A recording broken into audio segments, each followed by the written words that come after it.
마라나타. 마라나타. 여러분 이게 무슨 인사인지 아시죠? 아멘. 주님이 곧 오십니다. 아멘. 아멘. 자, 그런데 여러분 정말 주님이 오실 때를 알까요? 모를까요? 알죠. 마태복음 24장 36절 한번 찾아봅시다. 자, 여기 보니까 그러나 그날과 그때는 아무도 모르나니 하늘의 천사들도 아들도 모르고 오직 아버지만 아시느니라. 우리는 예수님의 재림의 때에서 말할 때 이 구절을 말씀합니다. 뭐라 했죠? 하늘의 천사도 모르고 아들도 모르고 오직 아버지만 아시느니라. 그래서 아들도 모른다는 말을 강조하면서 주님의 때는 아무도 모른다 이렇게 말합니다. 우리말 성경 해석 가운데 가장 잘못된 해석이 이 해석이에요. 원문에는 아들도 모르란 말이 없어요. 아무도 모르고 천사도 모르고 아버지만 아신다. 아들도 모른다는 말은 원문에 없습니다. 왜? 여러분 물어볼게요. 예수님이 모르는 비밀이 있어요? 없어요. 요한복음 5장에 하나님은 예수님에게 모든 비밀을 다 말씀한다 그랬어요. 특별히 예수님이 이 땅에 오실 그 때를 예수님이 모른다? 말도 안 돼요. 그러니까 이것이 잘못된 번역입니다. 주님이 오실 때를 우리는 알아요. 그래서 데살로니가 전서 5장을 한번 잠깐 봅시다. 우리 이제 말씀을 나눌 때 항상 성경을 펴놓고 덮어놓고 하면 안 돼요. 특별히 요한계시록 공부할 때는 성경을 어떻게 해요? 펴놓고 해야 돼. 데살로니가 전서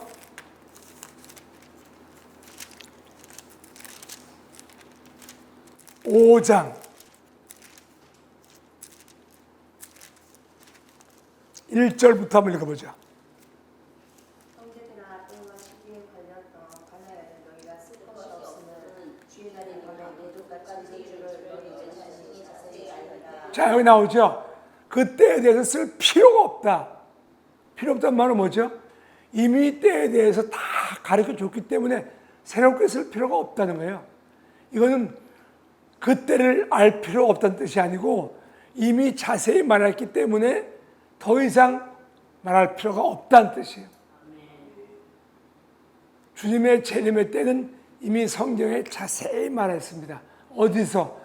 마태복음 24장 우리 3절 한번 읽어보죠.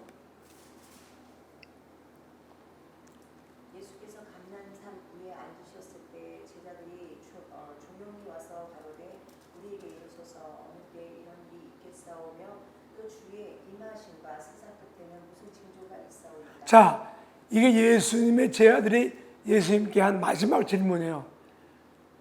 주님이 이제 곧 하늘로 올라가신다니까 물어본 게 많지만 제자들이 제일 궁금해요. 언제 주님 다시 오실 겁니까? 그리고 징조는 뭡니까? 그때 주님이 알 필요 없어. 비밀이야. 이러지 않았습니다. 여기 4절부터 읽어보세요. 예수께서 대답하여 이르시되 너희가 사람의 미움을 받지 않도록 주의하라. 자, 여기 4절부터 주님은 그 때와 징조에 대해서 정확히 자세히 말씀하기 시작합니다. 그 첫 번째 징조가 뭐죠? 많은 사람이 너희를 미혹해 하리라. 5절. 많은 사람이 내 이름으로 와서 이르되 나는 그리스도라 하여 많은 사람을 미혹하리라. 첫째 뭐가 온다는 거죠? 많은 사람들이 거짓 그리스도가 와서 너희를 미혹해 할 것이다. 이게 첫 번째 징조입니다. 그 다음에 6절.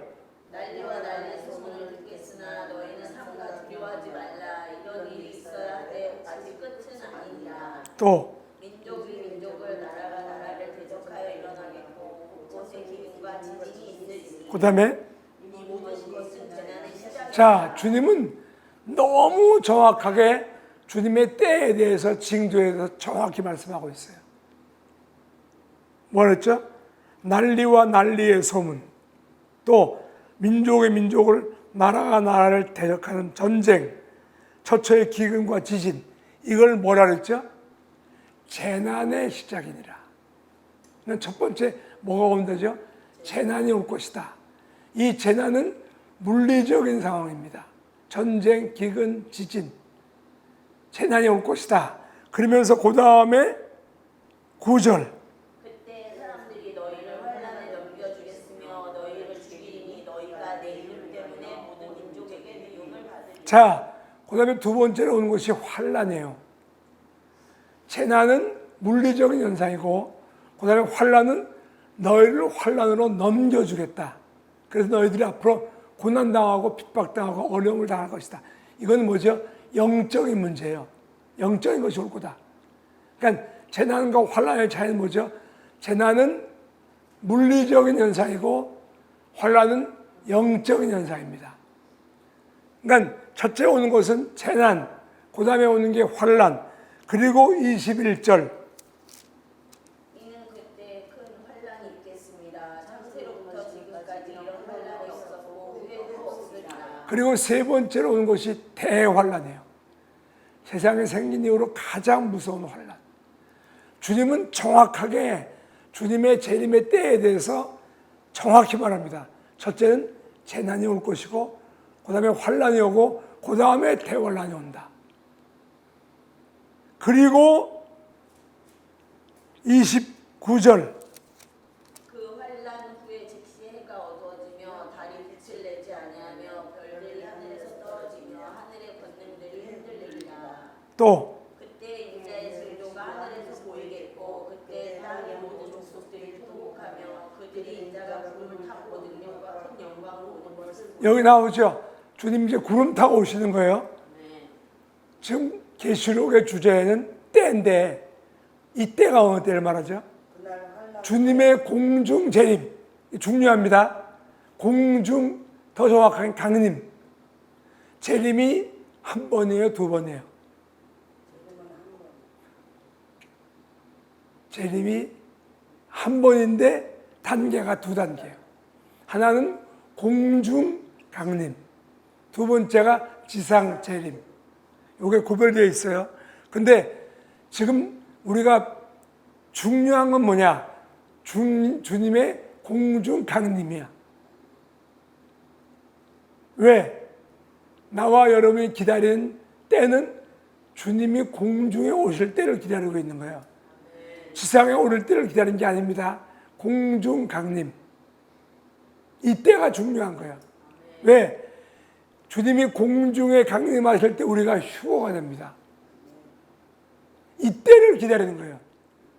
그러니까 이 때가 언제냐? 그 환난 후 말했죠. 그 환난이 무슨 환난이에요? 21절에 대환난.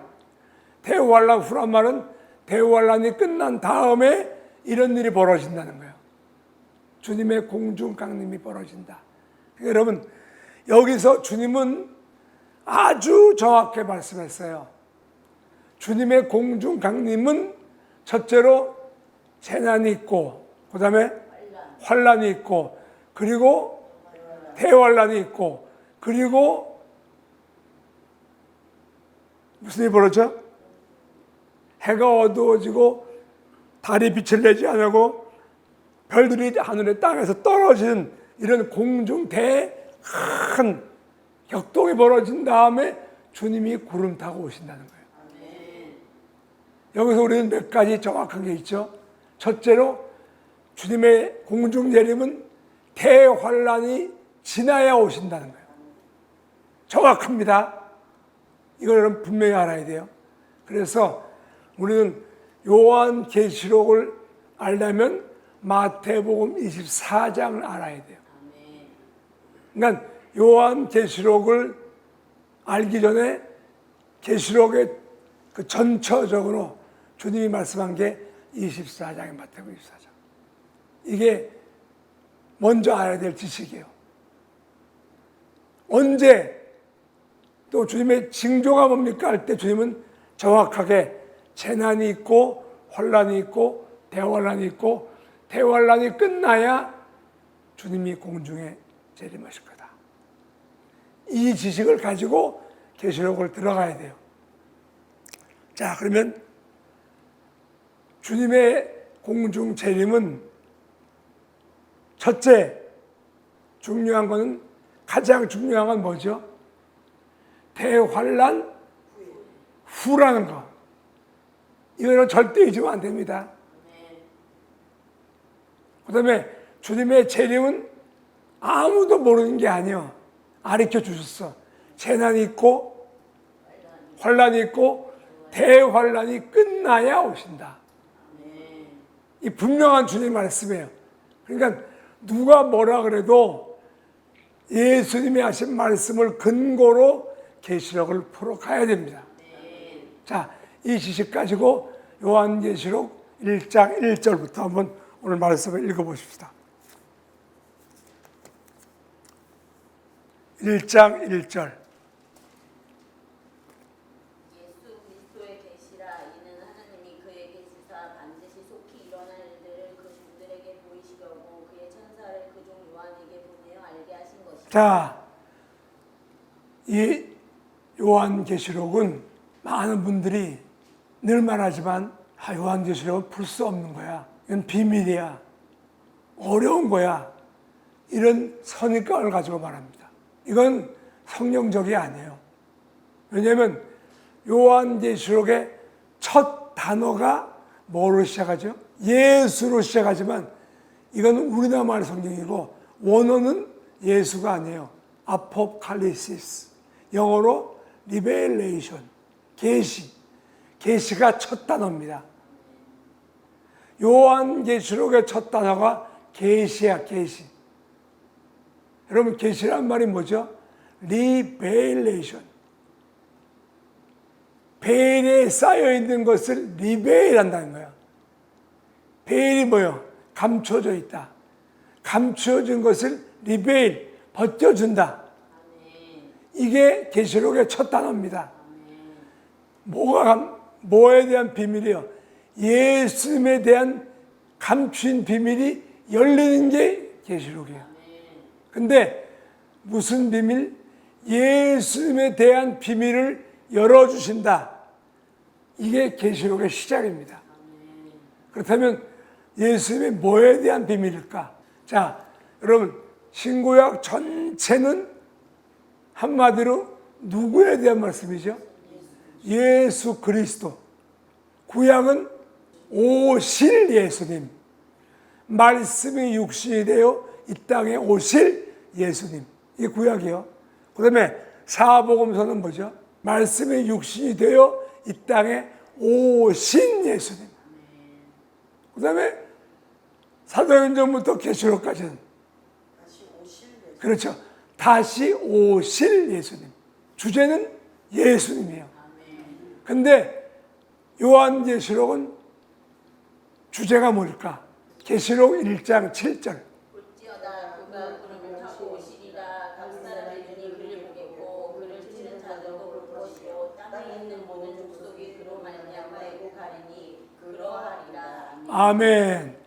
요한계시록은 제일 많이 나오는 단어가 뭐죠? 뭐 같아요? 7, 7. 7교회, 7인, 7나팔, 7대접. 요건 기록되어 있는 것이고 감추인 복이 있어. 감추인 7, 7복, 7전쟁. 이거 감춰져 있습니다. 제가 지금 새로 쓴 계시록이 요 7을 중심으로 썼어요. 근데 특별히 계시록에서는요 7로 계시록이 나갑니다. 첫째 장 7절이 요한계시록의 주제야. 첫째 장 7절. 금방 읽었죠? 다시 읽어봐요. 아멘.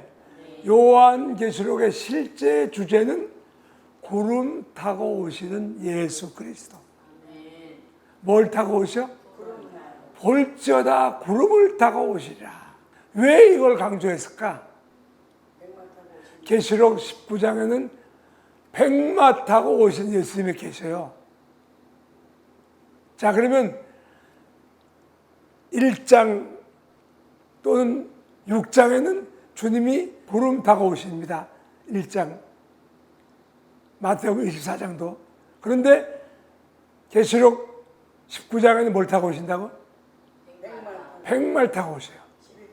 자, 그러면 어떤 게 맞을까? 구름 타고 오신다는 말씀도 있고 백마 타고 오신다는 말씀도 있는데 어떤 게 진짜 예수님이요? 둘 다 예수님이야. 그럼 어떤 게 맞아? 둘 다 맞아. 근데 여기는 중요한 게 있어요. 계시록의 주제는 구름을 타고 오시리라. 19장에 백마 타고 온 예수님이 가짜란 말이 아니에요. 이 말은 무슨 말이냐면 우리가 기다리는 예수님은 백마 타고 오신 예수님이 아니라는 거예요. 우리가 기다리는 예수님은 구름 타고 오시는 예수님이라 이 말이에요. 왜? 지금 우리는 예수님을 왜 기다리죠? 휴거 되려고. 우리의 목표가 뭐예요? 휴거예요, 휴거. 여러분 구원만 남말하죠. 천국 간 남말하죠. 구원이고 천국은 휴거 없이는 구원도 없고 천국도 없어. 휴거 돼야 돼. 근데 오늘날 너무 안타까운 것은 교회가 휴거를 말하지 않고 있어. 휴거를 몰라. 근데 언제 휴거가 이루어질까? 주님이 구름 타고 오실 때 휴거가 이루어집니다. 그래서 볼지어다 구름을 타고 오신다. 구름 타고 오시는 주님을 기다려라 이 말이에요. 구름 타고 오시는 주님은 뭘로 오시느냐? 신랑으로 오십니다. 뭐하러 오셔? 신부를 데리러 오셔.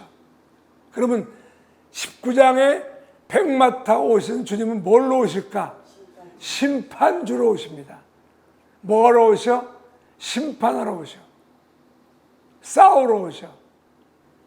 그러니까 우리가 백마 타고 오시는 주님을 기다린다는 말은 너무 잘못된 말이에요. 그래서 1장 7절이 요한계시록의 주제야. 구름을 타고 오신다. 자, 그런데 여기서 또 중요한 건 볼지어다. 정확히는 behold. 보라.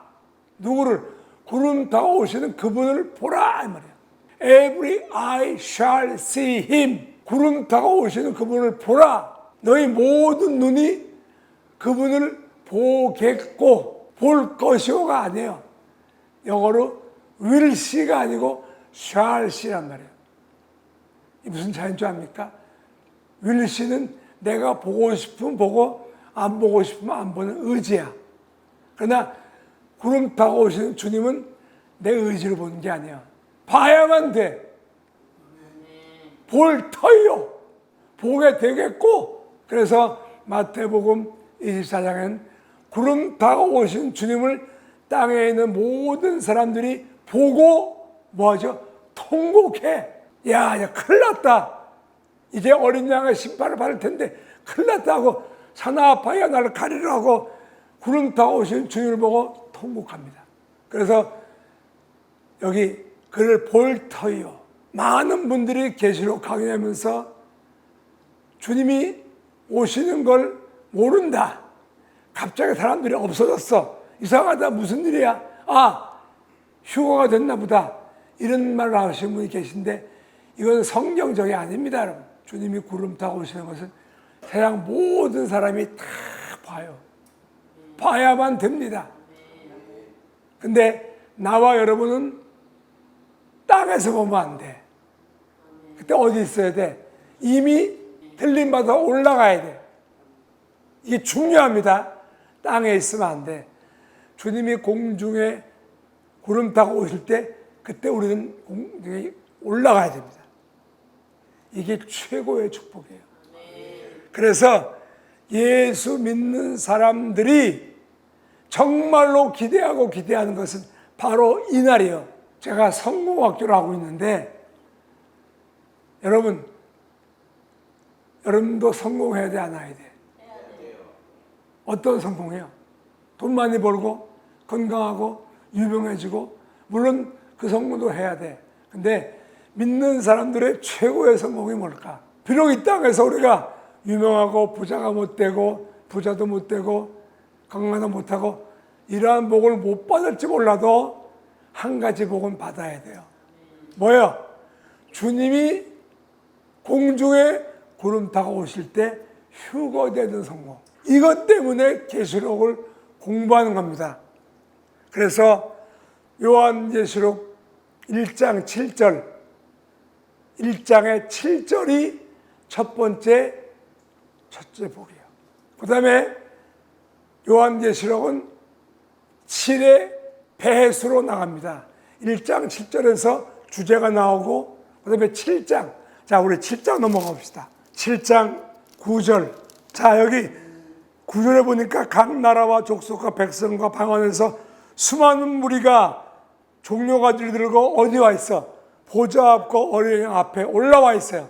땅이 아니야 이건 지금, 그렇죠? 올라가 있는 거예요. 그랬더니 천사가 장동가 묻습니다. 이들은 누구냐? 그때 뭐라 그러죠? 이들은 14절에 큰 환난에서 나오는 자들인데, 큰 환난에서가 아니야. 큰 환난을 통과하고 올라와 있어. 들림받아서 올라온 자들이야. 어린 양 보좌 앞으로 들림받아서 올라온 자들이야. 여기서 뭐가 이루어진 거야? 휴거가 이루어졌어. 잘 들어요? 7장은 성도들이 휴거된 거야 지금. 잘 들어요? 여기서 휴거는 유대인들의 휴거가 아닙니다. 성경에서 각 나라와 족속과 백성과 방언 그러면 이방인들을 말합니다. 항상 이방인 가운데서 구원받고 들림받은 자들, 우리죠. 우리 신부들. 여러분 계시록이 왜 어렵냐면 유대인과 이방인을 정확히 구별하고 있어요. 주님이 공중 재림할 때 휴거된 사람은 유대인들은 휴거가 못 됩니다. 왜? 유대인들은 예수님을 믿지 않기 때문에 휴거가 못 돼. 휴거는 예수를 믿는 그리스도의 신부들만 휴거됩니다. 그래서 여기 7장에서 각 나라와 족속과 백성과 방언에 셀 수 없는 무리들은 대환란을 통과하고 올라온 이방인들이에요. 우리들. 그러면 유대인들은 어때요? 유대인들은 7장 2절. 자, 여기 굉장히 중요한 말이 나와요. 이제 여기 아까 읽었던 9절에서 휴거가 이루어지죠. 각 나라와 족속과 백성. 휴거가 이루어지기 전에 앞에서 어떤 일이 벌어져? 천사들이 나와서 이방인들 이마에 인을 칩니다. 우리 이방인들이 휴거되기 전에 유대인들이 종들에게 인칩니다. 요건 누구예요? 유대인들이에요. 우리가 아닙니다. 여러분 여기 인친단 말이 뭐죠? 성령 받는단 말이에요. 성령에 인침 받는다. 물어볼게요. 여러분 인침 받았어 안 받았어? 인침이 성령 받는 거죠. 들림 받으려면 반드시 인침 받아야 돼. 성령 받은 사람만 들림 받습니다. 그런데 여기 지금 7장에서 인치기 시작하는데 우리는 그때 이미 인침 받았어 안 받았어? 이미 받았기 때문에 들림 받지만 유대인들은 아직 인침 받지 못했기 때문에 들림 못 받아. 이때 갈라지는 거예요. 우리는 인침 받아서 휴거가 되고 유대인들은 그때 인침 받습니다. 아직 들림 받지 못하고 그때 인침 받아. 요게 유대인과 이방인을 딱 구별하시는 거예요. 다시 말합니다. 계시록은 7의 배수로 진행이 돼. 1장 7절에서 주제가 나오고 7장에서 이방인의 휴거가 이루어지고, 그러면 유대인들은 어디 있느냐? 아직 들림받지 못했어. 못하고 그때서야 뭐해? 인침받아. 인침받고 땅에서 요 우리가 들림받은 다음부터 뭐가 벌어지죠? 7인이 벌어져. 우리가 휴거되기 전에 7인, 그 다음에 벌어지는 게 7나팔, 그 다음에 7대접이죠. 요 7인은 성도들이 당하는 환란이야. 요걸 맞춰야 우리는 들림받아. 또 유대인도 마찬가지예요. 우리가 들림받고 난 다음에 그 다음 벌어지는 게 7 대접재앙이야. 요 7 대접재앙을 6장 16절 읽어보세요. 어린 양의 진노에서 우리를 가리우라. 이게 누가 말하는 거예요?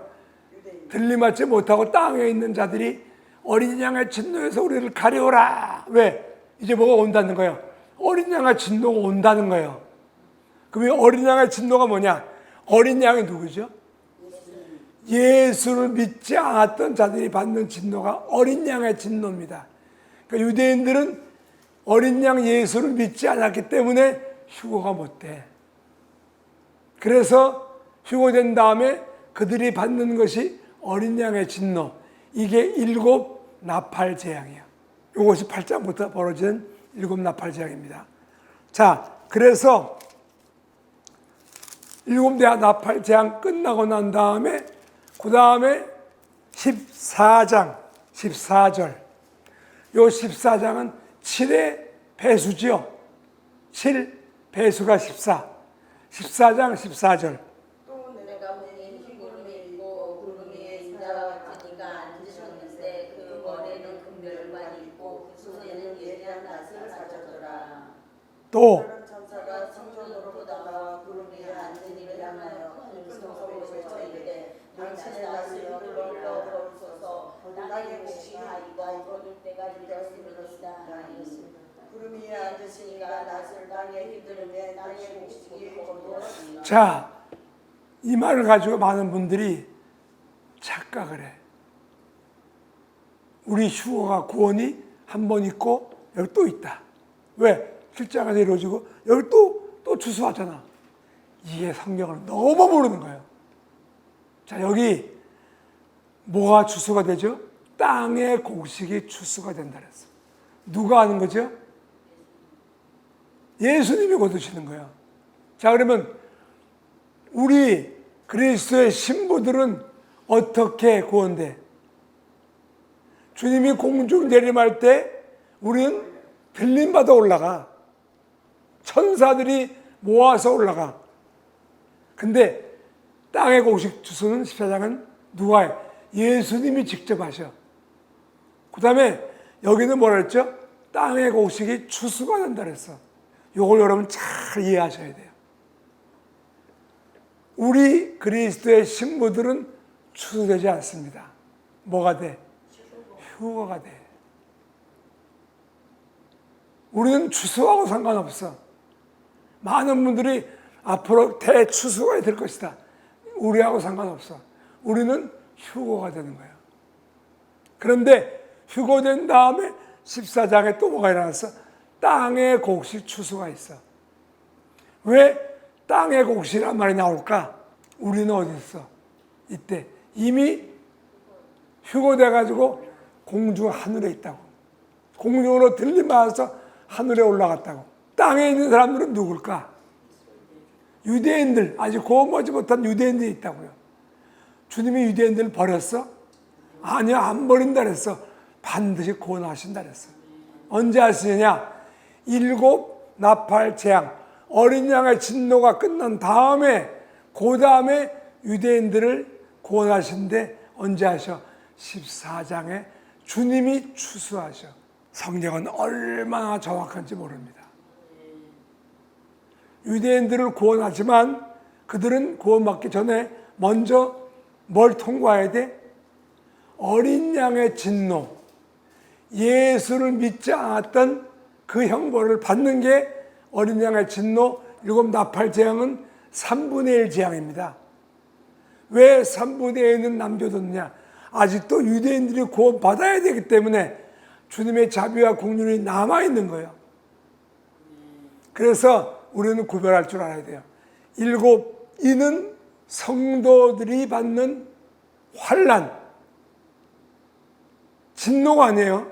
성도들이 받는 환난. 뭐 하려고? 환난은 뭐죠?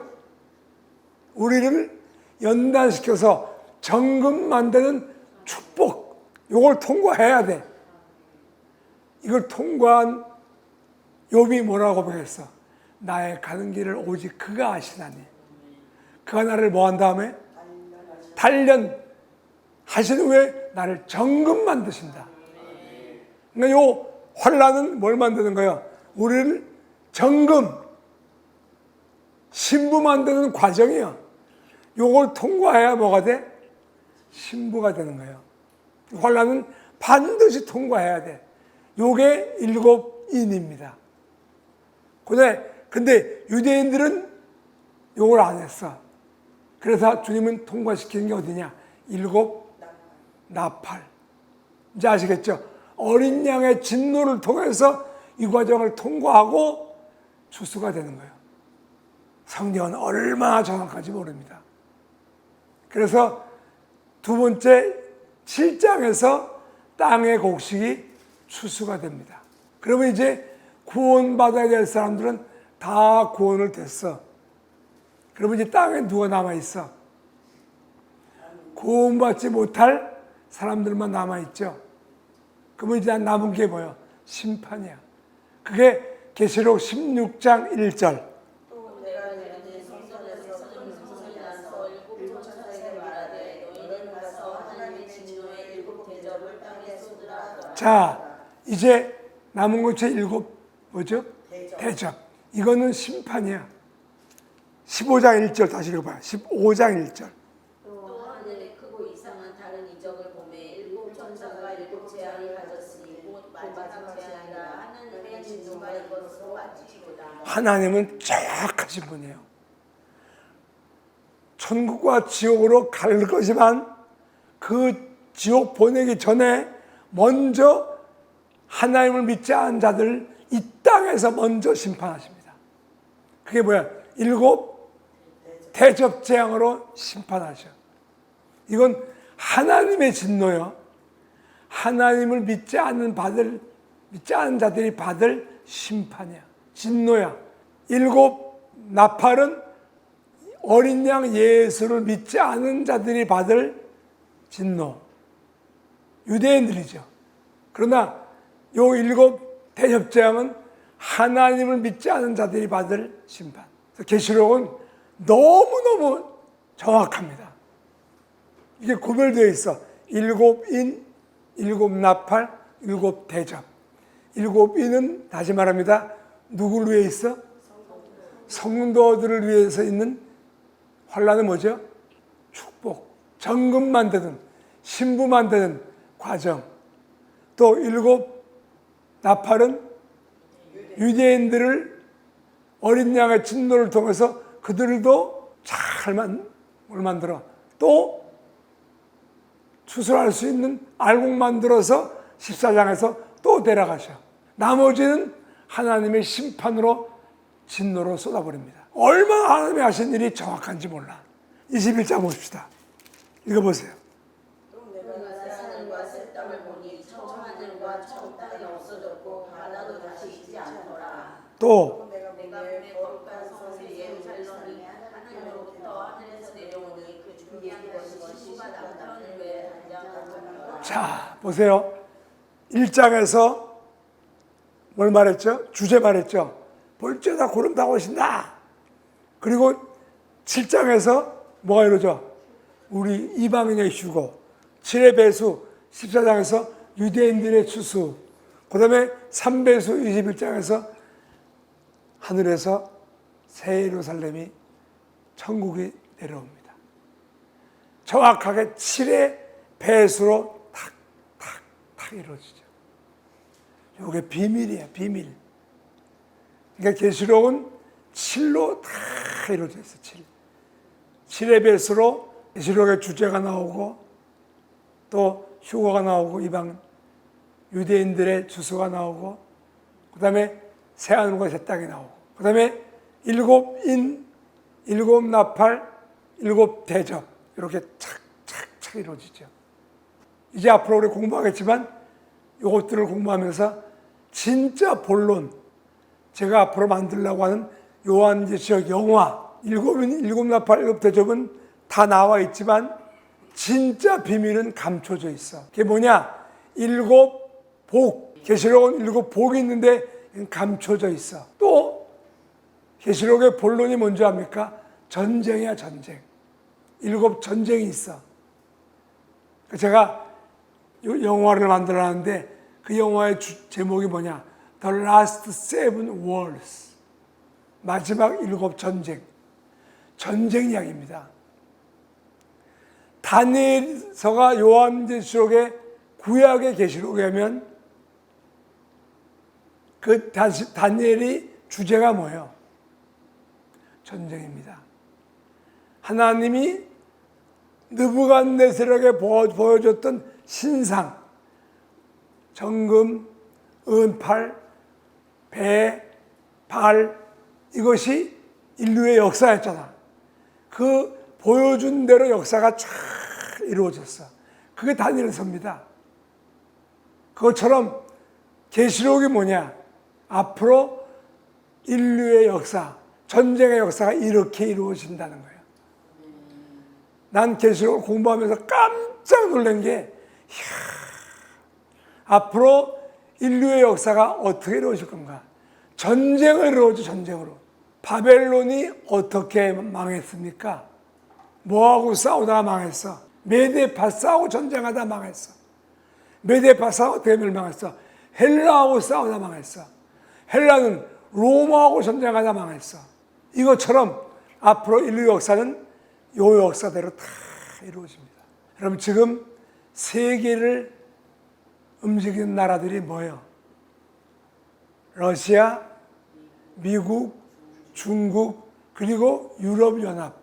이것들이 앞으로 어떻게 될 것인가? 어떻게 될 것 같아요? 계시록대로 됩니다. 바벨론, 메데파사, 헬라, 로마, 주님이 보여준 대로 그대로 이루어졌듯이 앞으로 세계 역사도 계시록대로 이루어집니다. 아멘. 제가 계시록을 공부하면서 깜짝 놀란 게 이게 감추인 7 전쟁 이야기구나. 이거 영화 만들면 대박 나겠구나. 왜 대박이냐? 이거는 아바타보다, 반지의 제왕보다 훨씬 더 재미롭고 흥미진진한 이야기예요. 또 이건 이야기가 아니야. 역사야. 히스토리야, 히스토리. 될 일. 얼마나 재밌어. 기대가 됩니까? 네. 할렐루야. 네.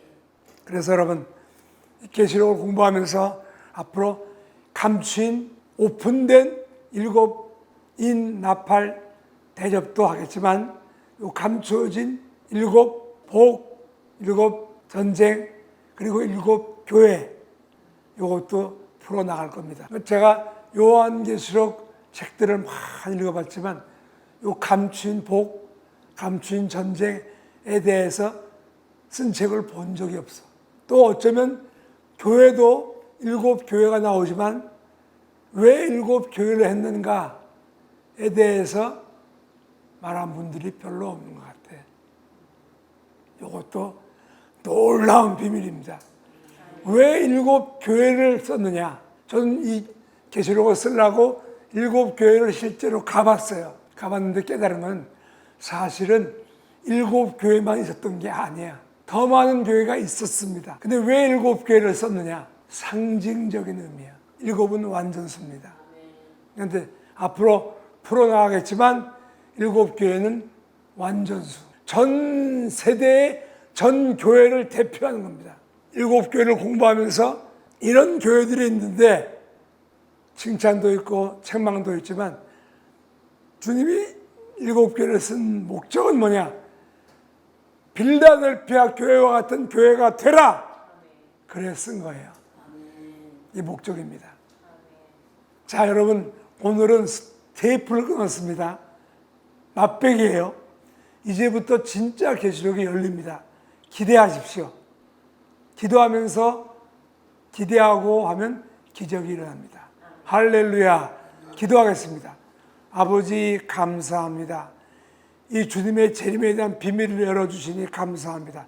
더 크게 넓게 열어주실 줄 믿습니다.